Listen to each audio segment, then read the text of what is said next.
नमस्कार दोस्तों, एक बार फिर स्वागत है आपका मेरे न्यू वीडियो में। क्या आप जानते हैं कि दुनिया का सबसे बड़ा डॉक्टर कहीं बाहर नहीं, किसी दूसरे देश में नहीं, बल्कि आपका ब्रेन ही है। आपके ब्रेन में बहुत सारी शक्तियां हैं, लेकिन उनमें से एक शक्ति ऐसी भी है जिसके बारे में अभी ज़्यादा लोग नहीं जानते और उसका इस्तेमाल भी बहुत कम किया जाता है। वो है हमारे ब्रेन की हीलिंग एबिलिटी या बीमारियों को ठीक करने की एबिलिटी। और ये ही आज के मेरे इस वीडियो का टॉपिक है। फ्रेंड्स, आज के इस वीडियो में हम एक केस स्टडी के माध्यम से ये समझने का प्रयास करेंगे कि कैसे लोगों ने अपनी लाइलाज बीमारियों को अपने ब्रेन की हीलिंग पावर से ठीक कर लिया, और उन तरीकों के बारे में भी बात करेंगे जिन्हें अपनाकर आप भी अपनी बीमारियों का इलाज अपने माइंड की हीलिंग पावर के द्वारा कर सकते हैं। मैंने पहले भी अपने वीडियोस में आपको बताया है कि रिसेंटली मैंने अपनी सेल्फ अपग्रेडेशन जर्नी स्टार्ट की है। इसी दौरान अपने आप को मेंटली स्ट्रांग बनाने के लिए मैंने माइंड पर अपने लेवल पर कुछ रिसर्च की है, जिससे मुझे माइंड के बारे में बहुत सारे सरप्राइजिंग फैक्ट पता चले हैं। उन्हीं में से एक है सेल्फ हीलिंग पावर। वैसे तो हमारे आसपास भी ऐसे कई सारे एग्जाम्पल्स देखने और सुनने को मिल जाते हैं कि डॉक्टर्स ने मना कर दिया था कि इस बीमारी का कोई इलाज नहीं है, फिर भी लोगों ने अपनी बीमारी को पूरी तरह ठीक करने में सक्सेस पा ली। आज हम यहाँ एक ऐसे केस के बारे में बात करेंगे जिसके बारे में अगर आप चाहें तो इंटरनेट से और ज़्यादा जानकारी प्राप्त कर सकते हैं।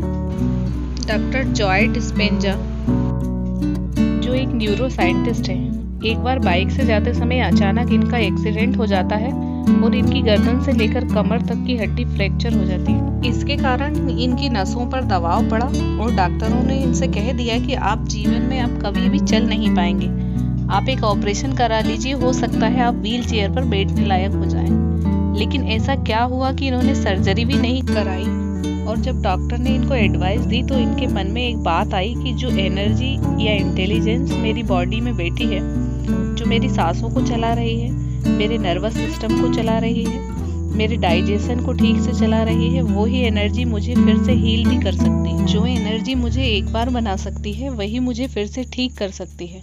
और इसके लिए उन्होंने ऑपरेशन से मना कर दिया और अपने माइंड में रोज ये विजुलाइज करना शुरू कर दिया कि मेरा स्पाइन कैल्शियम एंड मिनरल्स के सहारे फिर से बन रहा है, फिर से रिक्रिएशन हो रहा है उसमें, और मेरा शरीर फिर से तैयार हो रहा है। धीरे धीरे 6 हफ्तों के बाद थोड़ी बहुत हीलिंग शुरू हुई। इसके अलावा उन्होंने अपना माइंडसेट पॉजिटिव रखा। लेकिन जब भी हम किसी ट्रामा में या मुसीबत में होते हैं तो हमारा माइंड सबसे पहले कॉन्फिडेंस लूज करने लगता है कि मेरे साथ ही ऐसा क्यों हुआ, मेरी ही किस्मत खराब है। लेकिन जब हम हमारे माइंडसेट को शिफ्ट करते हैं कि हमें क्या चाहिए और उसके लिए स्टेप्स लेना शुरू करते हैं तो हमें पॉजिटिव रिजल्ट मिलना शुरू हो जाता है। और इसका परिणाम ये हुआ कि 7वें हफ्ता के बाद धीरे धीरे वो ठीक होना शुरू हो गए और 10 हफ्तों के बाद पूरी तरह ठीक होकर वे अपने पैरों पर खड़े हो गए। आज वही जॉय डिस्पेंजा एक बहुत बड़े स्पिरिचुअल टीचर हैं और इन्होंने बहुत सारी रिसर्च भी की है। अब तो हम ये कह सकते हैं ना कि सेल्फ हीलिंग की ट्रिक को अपनाकर हम भी अपनी बीमारियों को ठीक कर सकते हैं और अपनी लाइफ को चेंज भी कर सकते हैं। क्योंकि डॉक्टर डिस्पेंजा खुद एक न्यूरो सर्जन थे, तो वो ये मानते थे और समझते थे कि जो भी नेगेटिव इमोशंस हमारे अंदर है, जैसे गुस्सा, फ्रस्ट्रेशन, जेलसी, ये हमें बीमार करते हैं। जब हमारी बॉडी या माइंड में नेगेटिव इमोशंस का लेवल बढ़ जाता है तो हमारी इम्यूनिटी वीक हो जाती है, जबकि हंसना, हंसाना, ग्रेटिट्यूड, दया, ये सब हमें हील करते हैं। फ्रेंड्स, बड़ी बड़ी रिसर्च में ये बात सामने आई है कि जब भी हम खुश होते हैं या हंसते हैं तो हमारी बॉडी में एंडोर्फिन नामक हार्मोन एक्टिव हो जाता है, जो हमारा हैप्पीनेस लेवल भी बढ़ाता है और एक ये नेचुरल पेन किलर का काम भी करता है।